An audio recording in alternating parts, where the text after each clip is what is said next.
Program v bistvu je sestavljen iz 3 sklopov, skozi katere podpira 3 vrste razpisov, 3 vrste dejavnosti. Najbolj zanimiv za slovenski prijavitelje in za vaše organizacije splošno je ta podpora za kulturne projekte. V okviru tega sklopa se slovenske organizacije tudi največ prijavljajo. Ta podpora je namenjena sofinanciranju mednarodnih projektov, podpori evropskih festivalov, prevajanju evropskega leposlovja. Drugi sklop je tako imenovana podpora za delovanje kulturnih organizacij. V okviru tega sklopa program podpira, sofinancira operativne stroške organizacije v obdobju 1 ali 3 let delovanja. Tretji sklop je pa tako imenovana podpora za analize in razširjanje informacij, ki sofinancira sodelovanje med organizacijami, ki se ukvarjajo z analizo kulturnih politik in je namenjen tudi promocijo in informiranju. Najbolj zanimiv oziroma najbolj oblegan, kako ne rečem, je tako imenovan sklop 1-2-1 oziroma podpora projektom sodelovanja oziroma tako imenovanim manjšim projektom. Gre za projekte, ki podpirajo sodelovanje vsaj 3 partnerjev iz 3 različnih držav, članic programa v obdobju do 24 mesecev. V okviru tega sklopa lahko zaprosite za podporo vašemu projektu v višini 50 do 200 tisoč evrov oziroma največ 50% vrednosti projekta. Drugi sklop podpore projektov večletnega sodelovanja gre za tako imenovane večje projekte.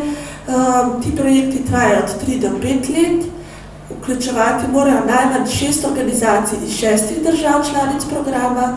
V okviru teh podpor lahko zaprosite za podporo v višini 200 do 500 tisoč evrov na leto oziroma maksimalno 50% vrednosti projekta.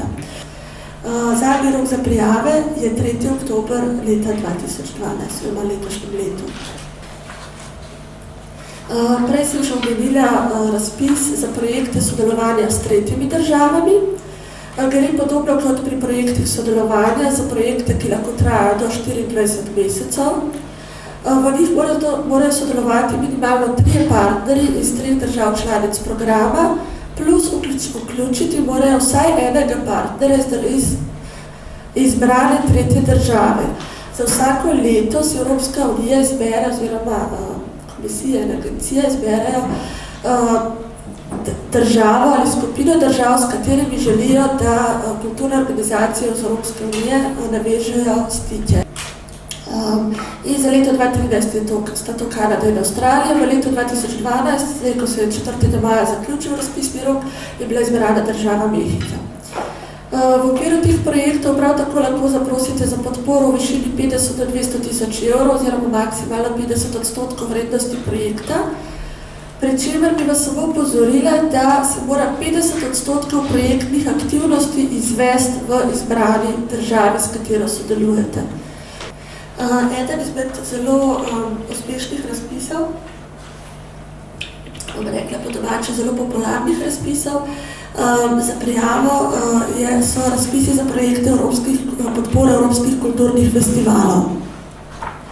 Razpisni pogoji so taki, da se lahko na razpis prijavijo festivali, ki so imeli do razpisnega roka, se pravi do 15. novembra, izvedeni že najmanj 5 edicij festivala. Mora biti vključeni vsaj 7 evropskih nenacionalnih del, ki bodo predstavljeni v okviru festivala, ki ga želite prijaviti na razpis. Traja lahko največ 12 mesecev. Upravičeni so vsi kulturni festivali, razen filmskih festivalov. Konkurenca je res zelo visoka, morate res predstaviti zelo visoko stopnjo, v bistvu res tega medkulturnega sodelovanja. Res gre za festivale, ki so zelo uveljavljeni v evropskem prostoru, imajo dolgoletno tradicijo, ampak to ne pomeni, da slovenske organizacije oziroma slovenski festivali niso uspešni. Do zdaj so podporo dobili že 7 slovenskih festivalov. Projekti literarnega prevajanja, kot je omenila že gospa Sonja Kralj-Bervar, so tudi eden izmed razpisov oziroma možnosti, na katerega se prijavljajo slovenske založbe. V okviru tega razpisa je možno zaprositi za podporo prevajanja poslovnih del, in sicer za prevajanje od 1 do 10 del. Pogoji so pa taki, da se lahko prijavi dela iz uradnih jezikov držav članic programa ter prevajanje iz latinščine in stare grščine. Avtorji del, v okviru katerih zaprosite za prevajanje njihovih del, morajo imeti stalno bivališče oziroma so državljani članic programa Kultura. Lahko prevajate samo dela, ki so že bila izdana in še niso bila prevedena v jezik, v katerega želite prevajati to delo v okviru projektov. Projekt, v okviru katerega morate dela prevesti in izdati, lahko traja maksimalno 24 mesecev. Podporo v višini 2000 do 60 000 evrov pa je namenjena samo in izključno za stroške prevajanja. Zadnji rok za prijave bo v začetku februarja prihodnje leto.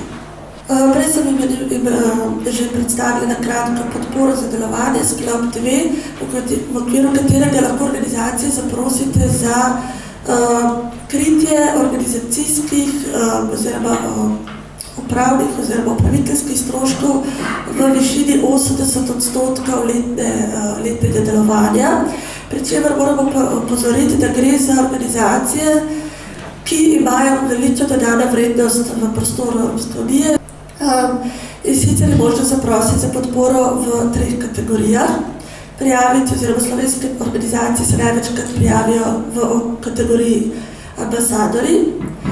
Ambasadori so organizacije, ki morajo imeti dejavnosti, aktivnosti izvajati v vsaj 7 državah članicah programa. Potem so tukaj zagovorniške mreže, gre za organizacije, združenja, ki zastopajo posebno kategorijo organizacij, kulturnih izvajalcev ali področij na evropski ravni. Obstajajo te mreže formalno vsaj 1 leto in zastopajo člane v vsaj 15 državah članicah programa. Zaenkrat slovenske organizacije na tem področju se prijavljajo, še niso dobile podpore, ampak mi spodbujamo, da se poskusi prijaviti tudi kakšna mreža na tem področju. Tretji sklop pa so platforme za strukturirani dialog. Gre za predstavniška združenja, ki so vključena v strukturiran dialog z Evropsko komisijo. Trenutno so do financiranja upravičene 3 obstoječe platforme, ki že vodijo ta dialog z Evropsko komisijo in gre za dokaj ciljan razpis. V okviru sklopa 2 je možno zaprositi za podporo v okviru teh 3 kategorij v višini od 100 do 600 000 evrov na leto oziroma maksimalno 80% upravičenih stroškov. Zadnji rok za prijave pa je 18. september letos.